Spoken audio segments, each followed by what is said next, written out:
Well, yeah, it was a rough week for the market, especially blue chip names that populate the Dow Jones Industrial Average. Now, really, it was a confluence of trends that slammed that index, which barely avoided a ninth straight losing session. The entire market today, though, was able to limp into the weekend. Sellers did step in at the last moment. Now, here's the good news. The S&P 500 proved that it could rally without technology or financials, which, by the way, are about 40% of the total weighting, so it's important that they're engaged. Energy rallied. The West Texas Intermediate rallied more than 5.5%. This is OPEC hiking its official output this morning, less than people thought. And then later in the session, we learned U.S. oil rig count was unchanged. That remains flat over the past 4 weeks. Now, the question, of course, is can the big losing sectors of 2018, energy, materials, industrials, can they regain some traction? Remember, materials, they've been weighed down by International Paper and Freeport-McMoRan, but the industrials look very intriguing because think of these names that have dragged them down. Caterpillar, Boeing, Parker Hughes, Parker Hannifin. They all seem like screaming buys to me. I want to bring in my good friend and one of the best market guys I know, Gary Kaltbaum. Gary, let's start with this market, right? It's, listen, 8 straight days of losses for the Dow. Oh, my God.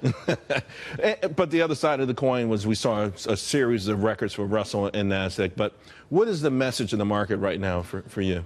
Well, we have had a market in the last few weeks where it was only technology and everything else took a powder.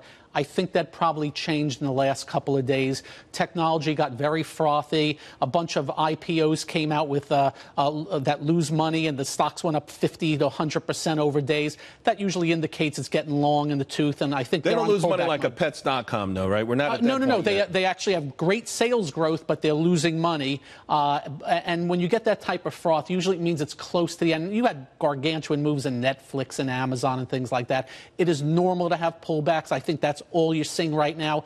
I have bigger issues with this market. There are a lot of areas that are just downright bearish. Well, before we get to that, let me ask you about where the rotation goes, because it seems to me a name like a Boeing down 6% or Caterpillar down 8%. Those feel like screaming buys to me. Industrials are the worst performers of the year. Materials are right up there with them. Are they value traps, or could you see big money rotate into those names? My biggest issue with Boeing, it's up 100% in the last year and a half. That is a long way, and it may just be done for now. There's nothing wrong with that. You can go through a one-year consolidation after a big move like that.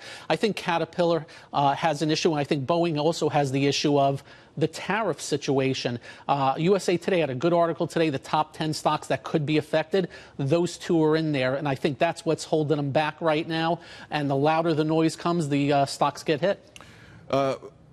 China has said that they would go after these Dow components. Oh, yeah. But having said that, then aren't they actually going to perhaps create an opportunity? I mean, do you think this is going to continue to ratchet up to the point where we get to a point of no return, or do you think we're actually propelling towards some sort of resolution here? All evidence in, I think we've got a soap opera here, which means it's going to last a while. Now, whether the rhetoric gets a lot worse, I don't know. But leave no doubt, every time you get a little more harsh rhetoric, Boeing's down $6 on the day, Caterpillar's down $4 on the day, and when it slows up, they bounce up. You said there are a couple of things in bear markets that you're concerned about.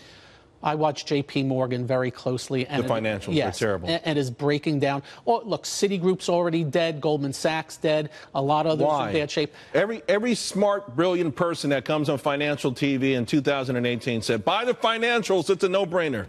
Short-term rates are going up. Long-term rates have not been going up. So that means margins have been squeezed. Everybody's talking about interest rates going higher, but the 10-year is still at 2.9%. Right. So when they can't make margin, I think that's what's doing the trick right here, as well as the worry, have earnings peaked, and can the economy get any better than this? Because the economy's strong, and I watch you every day. The numbers that are coming out in the economy are fantastic. The question is, can it continue? And markets will top on the greatest numbers if they are peaking. I'm not so sure about that yet. All right, Gary, always a pleasure. Thanks a lot. Thank you, Charles.